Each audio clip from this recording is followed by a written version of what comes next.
You lie down. The room goes dark. The pillow is cool. Everything is finally quiet. And then your brain explodes. Suddenly, you're replaying a conversation from 3 years ago. You are mentally rewriting your grocery list. You are wondering whether you left the stove on, and then you are thinking about a trip you took once, and then you are designing an imaginary house you will never build, and then you remember something embarrassing you said in the 8th grade, and now, somehow, you are thinking about mortality.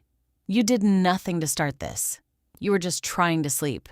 This is not a personal failure. This is not anxiety exactly. And it is not insomnia, not in the clinical sense. It is something far older than any of those words, and once you understand what is actually happening inside your skull at night, you will never think about the dark the same way again.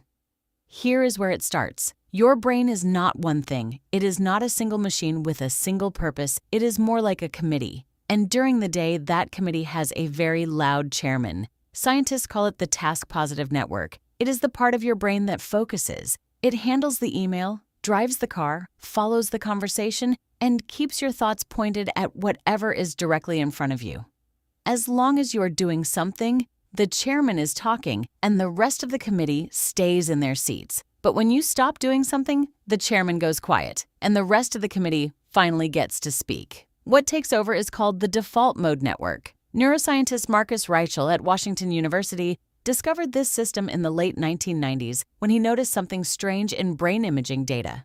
When his subjects were given no task to perform, certain regions of the brain did not go quiet. They became more active. The brain with nothing to do started doing something else entirely. That something else is the default mode network. And its job, as best we can tell, is to think about the things that matter most to you. It runs simulations. It rehearses conversations. It revisits the past, looking for patterns. It projects forward into the future, anticipating threats and opportunities. It asks questions like, who am I? How am I doing? What do I want? And what might go wrong? During the day, this system is constantly suppressed. Every time you focus on a task, you are essentially pressing mute on the part of your brain that wants to process your life. You check your phone. You answer a message. You switch the TV channel. Each of those small actions is a small muting. But the system does not disappear. It waits. And the moment you lie down in the dark with nothing left to do, the mute comes off. This is why it feels like the thoughts rush in. They are not rushing in. They were always there. The focused day was simply too loud for you to hear them. Now think about what this means. For virtually all of human history, the end of the day looked like this for your ancestors. The sun went down. Fire was lit. There was nothing left to do. No screen, no book, no task to complete. Just warmth and darkness and the people around you. And a brain with nothing to focus on. Anthropologist David Sampson at the University of Toronto has studied how hunter-gatherer societies sleep. What he found is striking. The idea of lying down alone in a dark room and silently shutting your mind off is an almost entirely modern invention. For most of human history, nighttime was social. People sat together around fire. They told stories. They talked through the events of the day. They processed what had happened out loud, together. The default mode network was running, but it was not running alone inside a silent skull. It was running in conversation.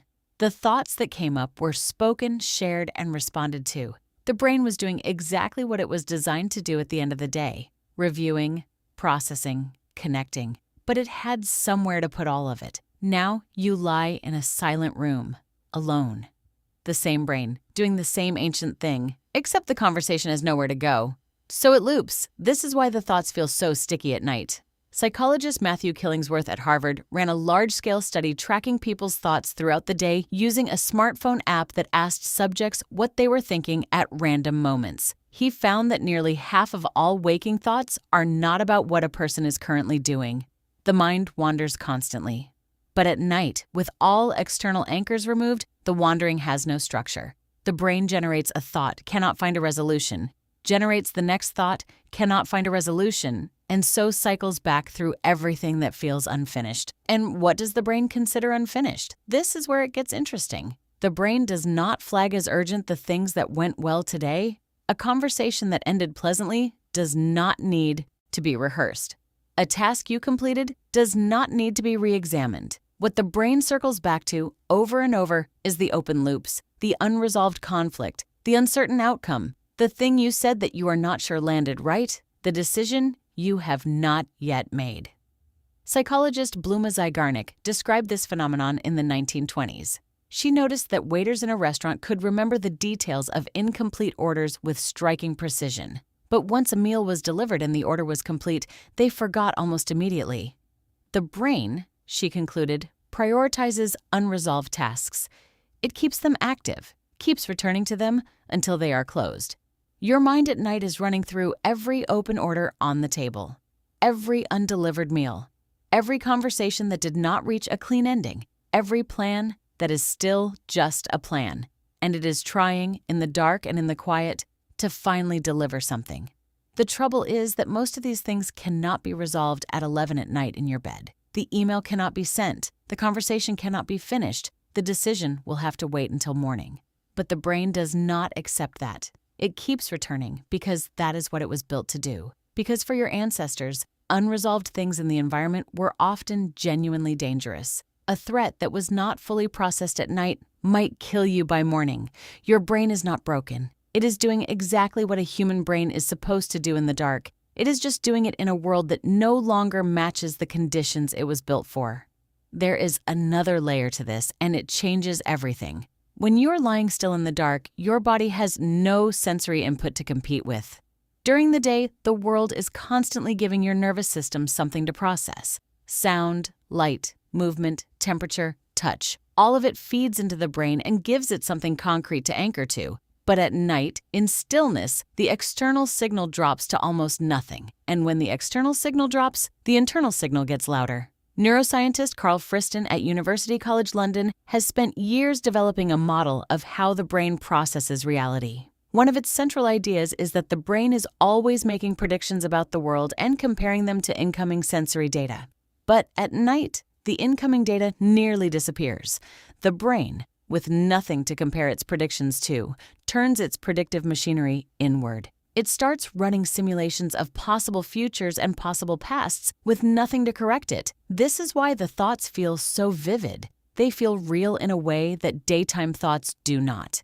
Because at night, your brain has no competing signal. Your imagination and your inner voice are the loudest things in the room. And this is also why worry amplifies at night. A mild concern during the day is kept in proportion by the real world surrounding it. At night, the real world is gone.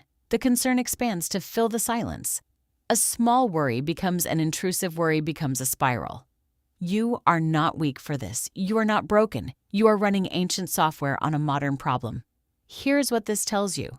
The thoughts that come at night are not random. They are specific. They are yours. They are the things your brain has been holding in queue all day, waiting for the committee meeting that never happens during waking hours. The default mode network is showing you, very directly, what your mind considers unresolved, important, and worth returning to. That is information. That is the brain doing its job. The mistake is treating the thoughts as an intrusion. They are not an intrusion. They are the agenda.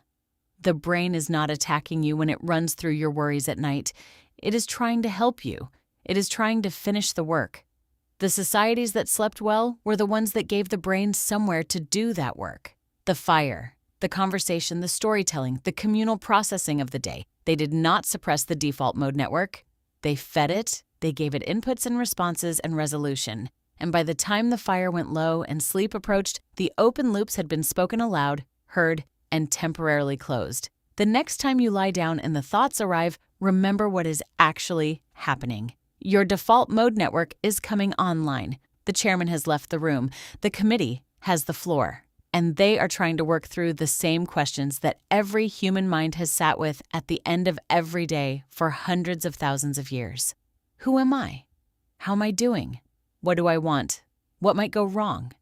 The room is dark. The pillow is cool. Everything is quiet. And your brain, just as it always has, is only trying to find the answer before morning.